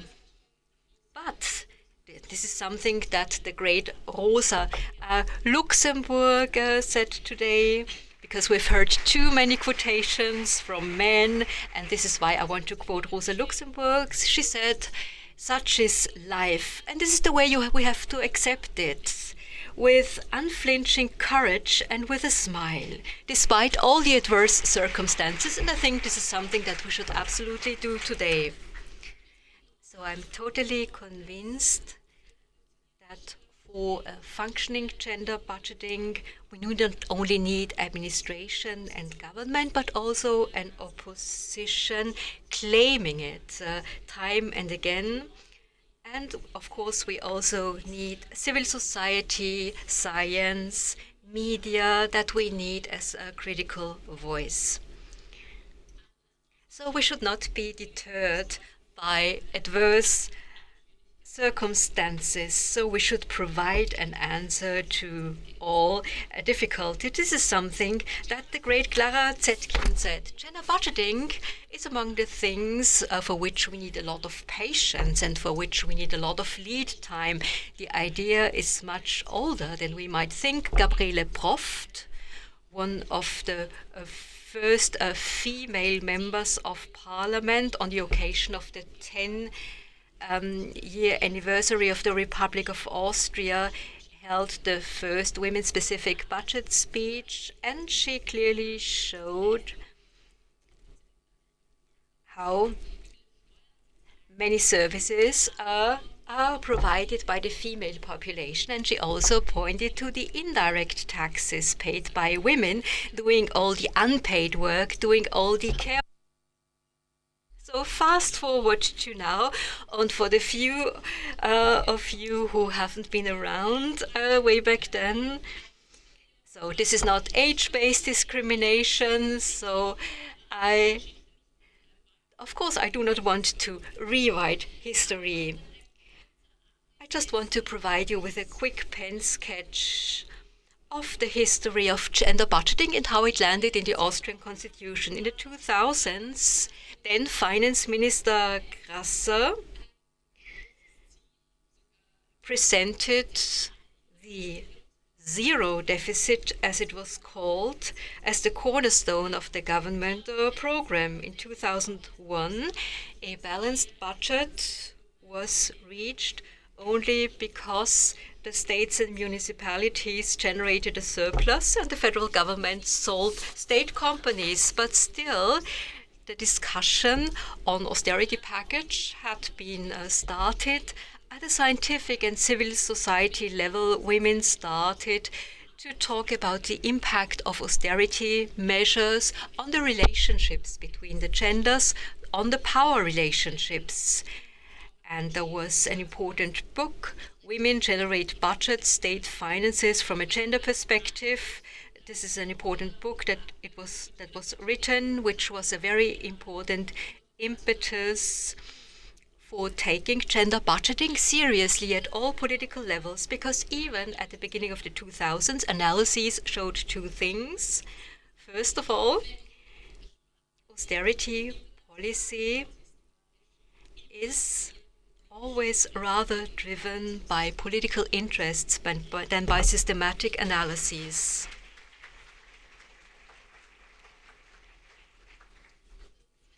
And secondly, austerity measures, Diane already mentioned it, austerity measures, first and foremost, concern women and children, cuts in public spending, and in-kind benefits. This means that women work more in care work, and they also do much more household work. In the 2000s, we have seen that especially as girls are concerned, that austerity measures hit girls extremely hard if you think about the introduction of study fees.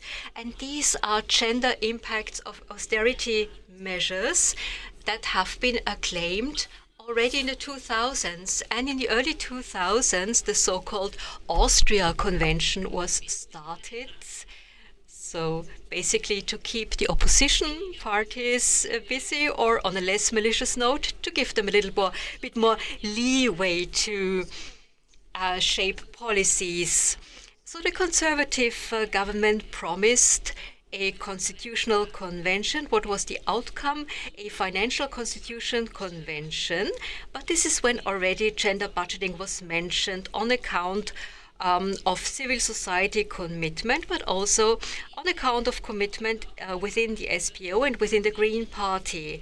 So the idea was to introduce legal obligations and thus preventing that each and every gender budgeting project has to be started from scratch. In the discussions, in the conventions, which might not be surprising, initial resistance was enormous, especially representatives of the federal states, and I checked back. So the only relevant woman was State Governor Waltraud Klasnik. The representatives of the state diets were the ones who denied their support. There was a lot of persuading, a lot of advocacy work, and this led to a situation where members of the convention could be persuaded, but not to that extent that gender budgeting was anchored in the documents. So in inverted commas, they only said in section 33 that all the political levels shall strive for actual equal treatment. Actual equal treatment of men and women has been anchored a second time in the Constitution in section 51, and negotiators thought that thus also the aims of gender budgeting had been mentioned, and when I did my research I found something that is truly interesting. Many had thought that if we establish the framework that way, then we also create a possibility to give a new audit criterion to the Court of Auditors, checking administrative action and giving it a second audit criterion that is equal treatment of men and women. But to cut the long story short, in 2005, the overall draft was produced. It was fixed in 2007, and it was to be implemented as of 2009. And so Austria was the first country that had set forth gender budgeting at a constitutional level, which has been a huge success of this convention to find consensus for anchoring of gender budgeting. I'm not quite sure if this has truly been a milestone for the history of Austrian financial constitution. I would doubt that from today's perspective. But what would humankind be if we were all devoid of hope? To quote Adelheid Popp, in theory, the anchoring of gender budgeting was surprisingly positive, but if we take a look at actual implementation from a historical perspective, it's not that satisfactory. A very important success was that it acted as a role model. We could show that these provisions were not dead letter, but in order to fill such a constitutional provision with life, we need much more than what had been provided by highly committed public administrators that had been lacking political support. So just one additional information, in 2009, the anchoring in the Constitution had not been completed. As of 2013, also the budget law reform entered into force, and also the effect-based impact assessments. So at least one equal treatment aim had to be anchored in the budget. And still, well, 12 years after introduction of impact assessment and 15 years after introduction of gender budgeting, we have hardly seen improvement.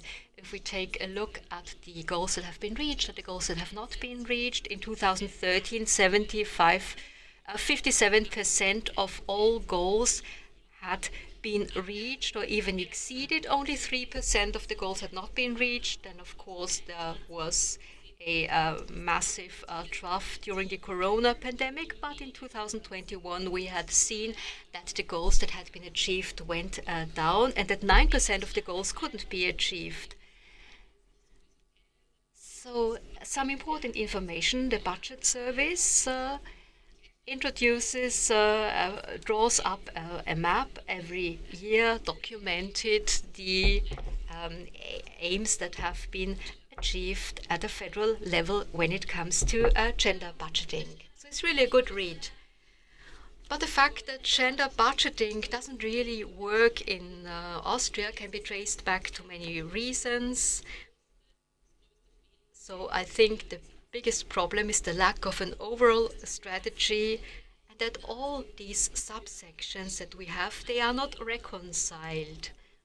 So these sections don't talk to each other, and I also see a huge gap, a huge problem. when it comes to linking up the budget with the impact goals, so that financial resources are not linked up with the goals.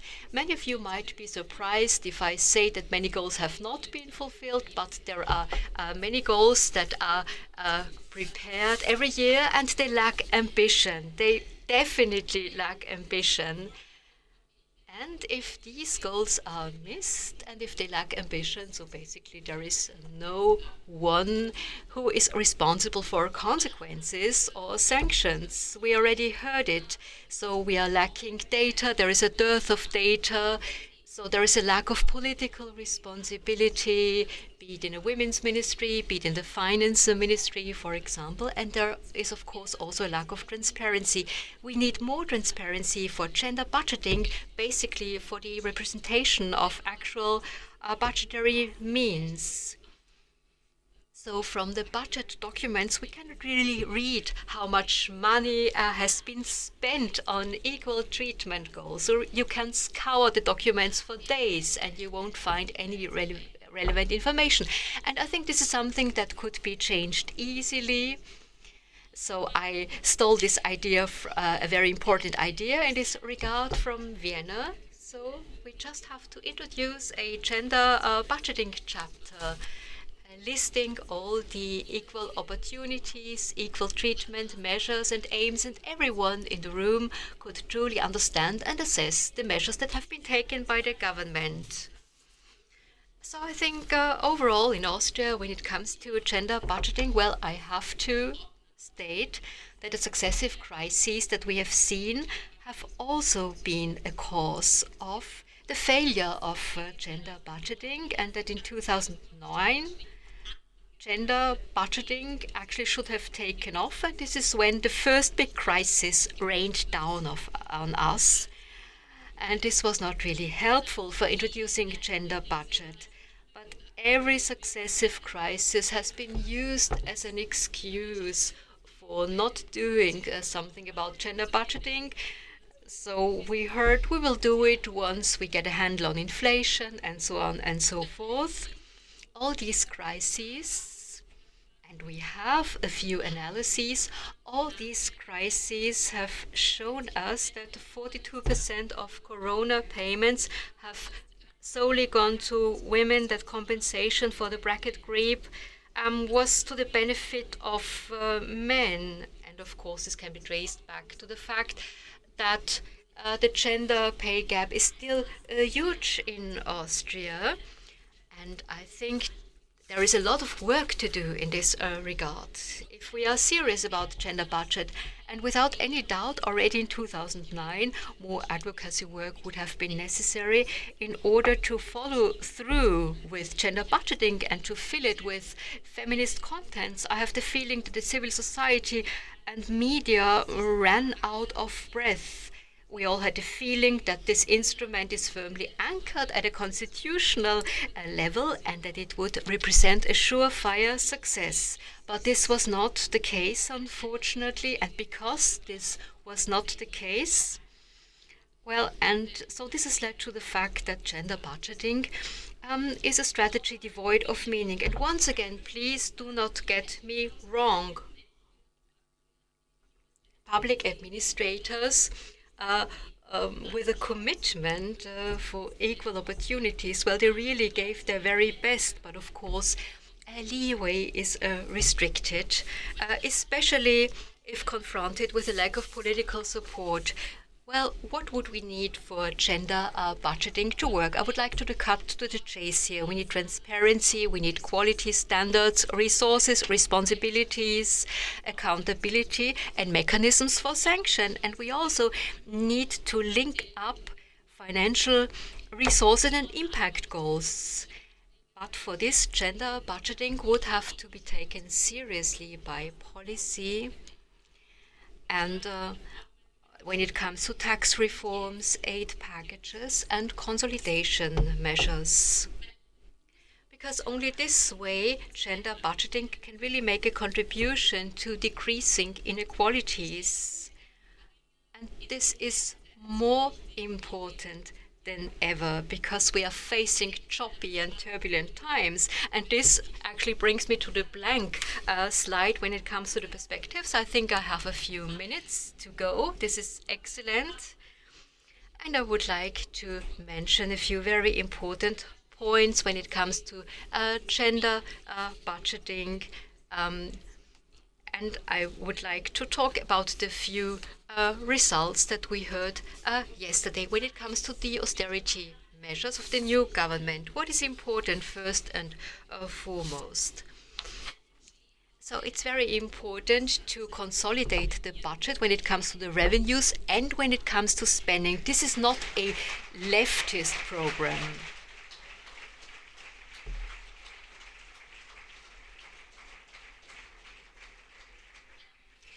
If we take a look at the history of budget consolidation in Austria, then we can see that this has always been a mix of revenue boost and spending cut. On average, so 44% of revenues were consolidated and 56% of spendings were cuts. There have been 9 big consolidation packages since the 1980s. And what is also very important in this regard is that the success of these consolidation measures always depended heavily of the development of the economic cycle in the ensuing years. So if we take a look at the current recession, then these consolidation plans will not wash because they need stable economic cycles. So this doesn't have to do that much with gender budgeting, but I think we do not have to go that far back in the past. So we can also take a look at the medium-term fiscal structure plans of the other European countries. 22 of the 27 countries have already published them online. Only Malta and Romania have been consolidating as far as spendings are concerned. But there are doubts in Romania, of course. One country, Slovakia, has only been consolidating in terms of the revenues.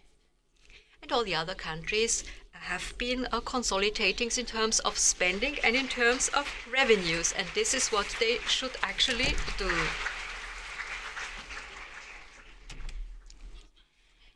And in addition, in Parliament, but also at the level of civil society, it will be very important to take a close look at austerity measures once we have more information than the empty phrases presented yesterday. Historically speaking, in Austria, we have seen that each of the big consolidation waves have exacerbated inequalities which can be measured by the Gini coefficient, and each one of these consolidation measures has exacerbated inequalities. Each of these consolidation packages didn't really tell us that it wants to cut social spending, which actually happened.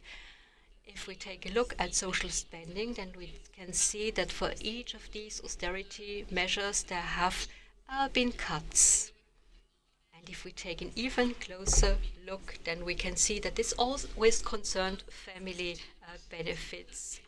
And I think it's quite evident that this has to do a lot with gender budget, but in order to come full circle, this is something that we knew already in the early 2000s, that spending cuts hit women particularly hard, that the lack of investment in social infrastructure, Diane said it, will always exacerbate inequalities because it's still women that bear the brunt of a lack of social infrastructure when it comes to child care, for example.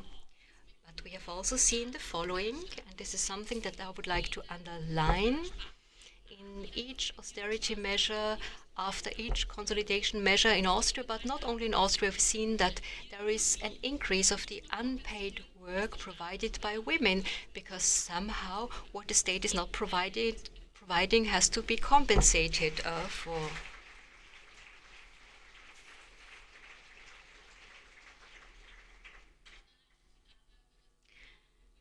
And it's especially women that have to grapple most with decreases in in cuts in real wages. And all these consolidation measures also have had a negative effect on employment of women when it comes to unpaid work. And this is a very, very daunting task to counteract exactly these trends. We can do it as members of parliament, we can do it as members of civil society, as researchers, as media representative, because what is at stake? It's about creating transparency. So there is one important woman that I would like to mention, Hannah Arendt. She talked a lot about totalitarian states. Maybe this quote is a bit drastic, but I would like to quote it anyway. The only rule that everyone in a totalitarian state can rely on, that apparatuses become less powerful as they become more public. Thank you very much.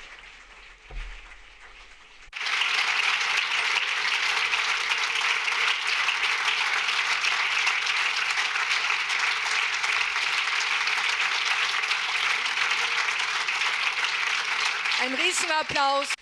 A huge round of applause for Katharina Mader. Thank you very much also for this really important lesson, and also the exhortation from the scientific and the economic perspective to get us to act at the political level. So I think this is exactly what we expect from the Barbara Prammer Symposium year after year. And this was delivered in an excellent fashion, if I may say so.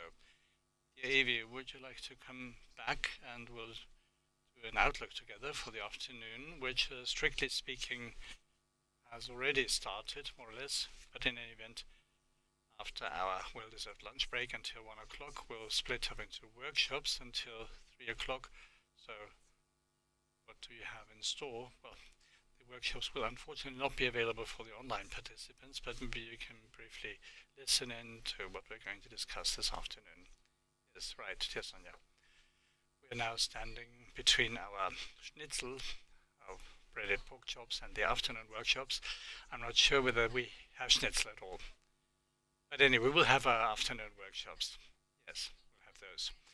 And we'll split into smaller groups, because especially after these two very dense keynotes, we can maybe go into more detail in the various workshops. And I'm very pleased because this year they are very, very interesting, and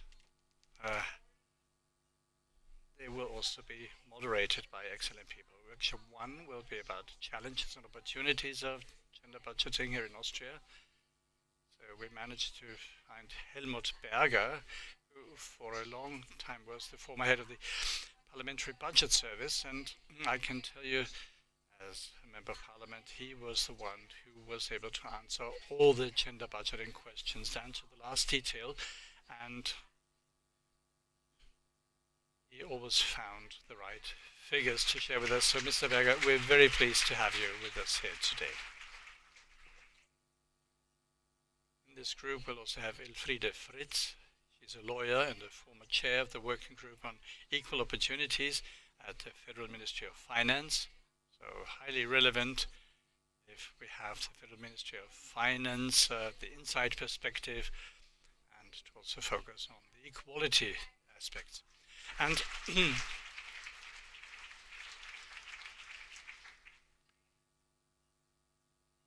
a woman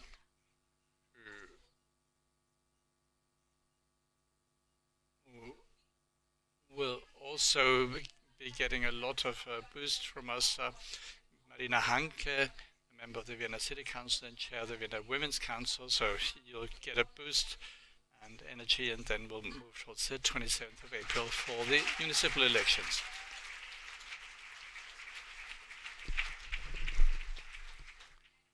And one wonderful woman is also going to be one of the participants, Jana Schultheis. She's a budget expert and economist. So she provides us with very interesting insights and with her expertise. So thank you very much to Jana Schultheis for being part of this forum. The moderator will be Janine Heinz, who is a former collaborator of Cora foresight. So she has accumulated a lot of expertise with the equality monitor, and she will be a fantastic facilitator. And she will also make sure that we have a good balance when it comes to the statements made by the participants. Workshop 2, promoting progress and overcoming challenges. We have been able to win Marion Böker. She is a director when it comes to gender equality issues and fiscal policy. She's a woman with incredible expertise and a lot of knowledge and know-how, together with Elisabeth Grossman, a member of the European Parliament. She will be moderating this discussion. And actually the moderator will be Ruth Manninger from the SPO, Federal Women.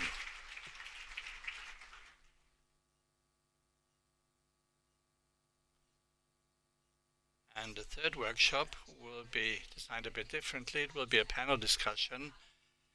And those of you who know the Barbara Prammer Symposium will know that we also have some English language participants. This will be about gender budgeting at the local and global level. It will be in English, and we have Annika Dahlén, a gender equality officer of the city of Umeå in Sweden. And she is connected online, and I'm really looking forward to have her there. We'll also have Ursula Bauer. She's sharing her expertise on gender budgeting from the city of Vienna. And we have Kata Tüto, Deputy Mayor of Budapest, who's also joined us meanwhile. So a cordial welcome at this point to Kata Tüto. We are very pleased to have you here. Zita Gurmai, his women president, will be there, and I will be the moderator. And the moderator will be Letizia Thyssen from FEPS, and Eva Maria Holzleitner will be a participant. She's the president of the SPO Women. Okay, thank you very much. The panel discussion will be organized here in the room to make sure that we can also use the interpreters. And at 3 o'clock, we'll have a summary of all the workshop reports. And I think the various rapporteurs on the workshop will report back from their workshops. And yes, you will be there until the end. Okay, so you will give us some concluding remarks. At this point, I would like to thank you for allowing me to be the moderator of the public part of this event. I would like to thank all the online participants. I've said it at the beginning, and I'll repeat it after the Barbara Prammer Symposium. There will be a summary of the workshop results, so it is well worth checking our homepage on a regular basis. And if you're interested in the results of today's workshops, well, all the keynote presentations will be shared as well on this platform. And I hope that we can all recharge our batteries to make sure that we are in it for the long haul. Thank you for this very constructive feminist afternoon, and a cordial friendship from me.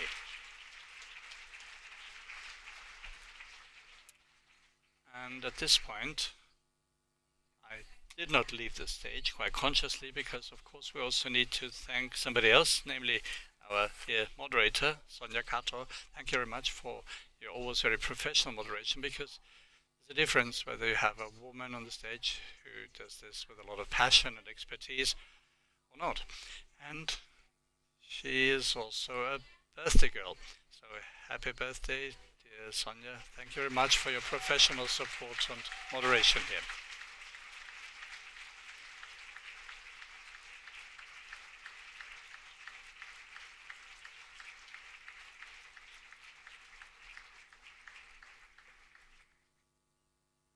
Now we'll have a lunch break with or without schnitzel, whatever.